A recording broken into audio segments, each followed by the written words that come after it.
Are you in the same business with your spouse or your partner? Is working together in the same business causing you a lot of problems? In today's episode, I'll share with you the three dangerous mistakes that couples in the same businesses make and what to do about them. Hi, welcome to Mami Negosyo's Business Tips number 48.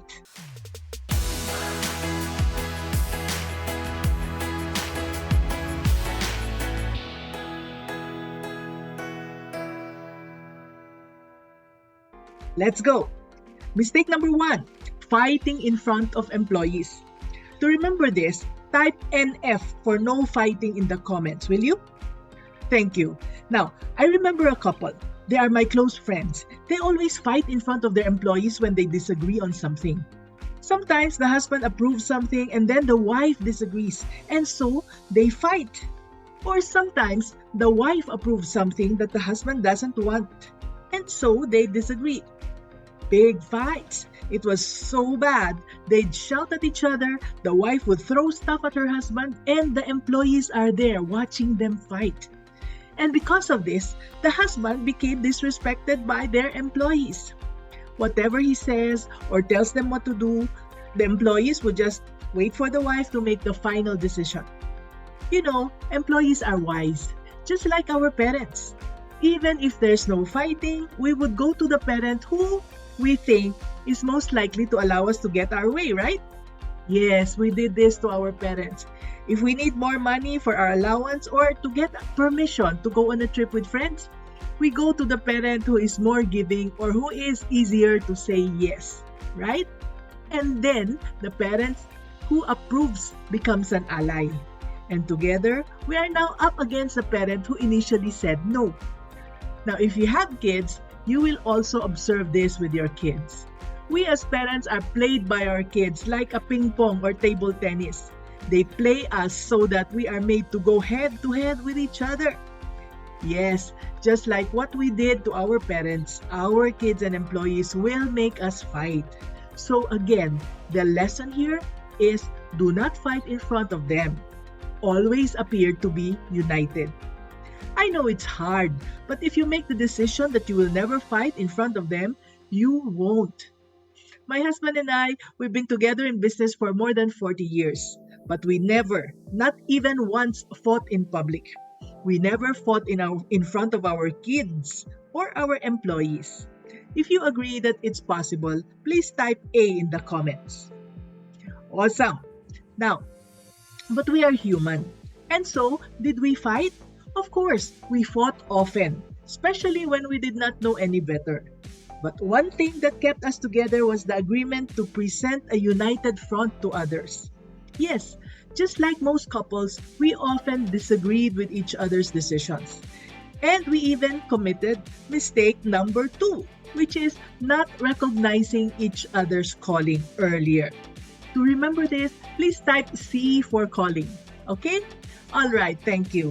Now, we have discussed this in episode 22 entitled How to Find the Right Business for You Based on Your Business Calling. So if you need to go back and learn the concept on a deeper level, you can check that video later. Alright, I'll put the link in the description below. Now, what is calling again? Calling is our purpose. Calling is what we love to do, what we are good at, what the world needs, and what the world will pay for it. My husband and I made a huge mistake.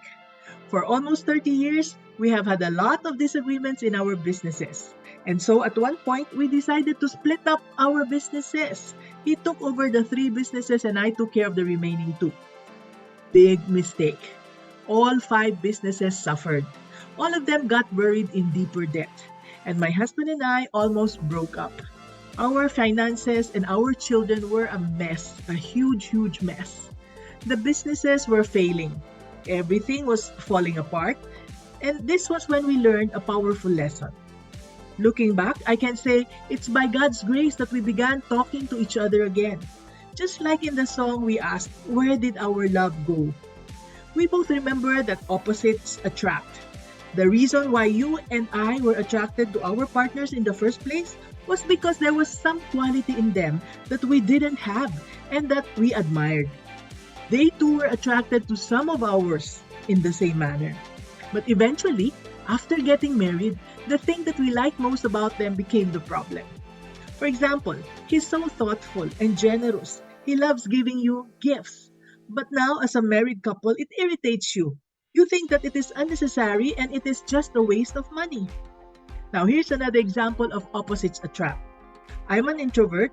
I love being alone and just staying at home. My husband, however, is an extrovert. He loves being with people. He likes to go out and loves to make friends. I'm a meticulous and detailed-oriented woman, while my husband is a big picture person. I need concrete proof and numbers before I take action, while he follows his hunches and his inner knowing. So, whenever he says, let's not go into that, I don't like it.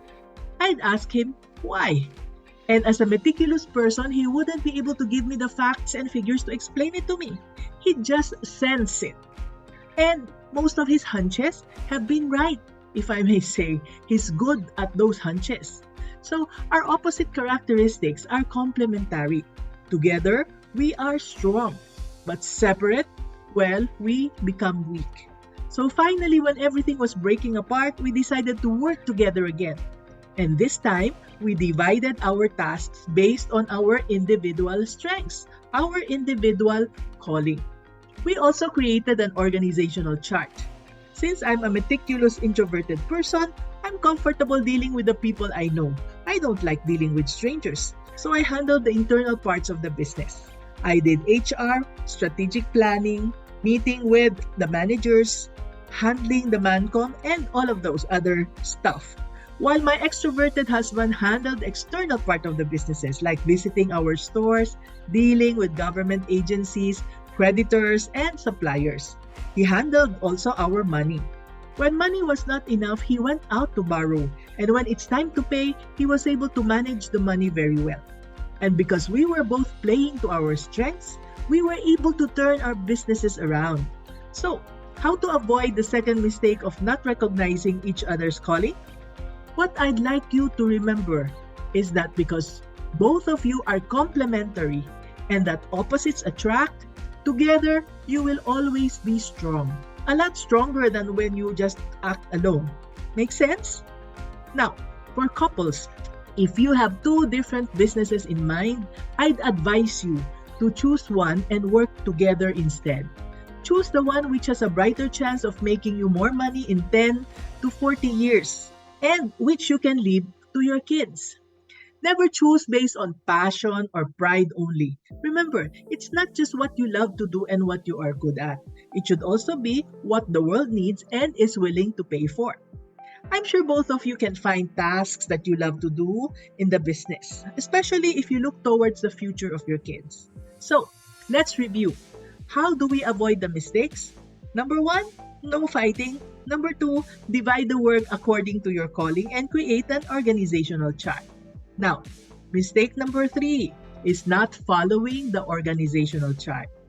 So, the couple, our friend, made an organizational chart because I suggested it to them. But they did not follow that organizational chart. The wife still maintained control of the business, and so the business was a mess. That was 30 years ago. Now that the kids have joined the business, I heard that they are still fighting. Now they're fighting with the mom even. The fighting culture has remained throughout the years. Yes, the business can survive and make money even if you're fighting, but it will not grow to the extent that it could grow. It's better if there's harmony in the family and in business, right? You see, when there's harmony in the organization, you are attracting good energy. You are attracting good vibes to come to you. And that's good, right? Now, talking about organizational charts, there are 2 good practices that I want you to see. Here in the Philippines, we still have the macho culture, whether you like it or not. And also the matriarchal culture, where the moms at home are really powerful. You don't see that in other countries. So, I see some organizational charts where the wife is the president and the husband is below her. It does not look good that the man is always taking orders from his wife based on the organizational chart.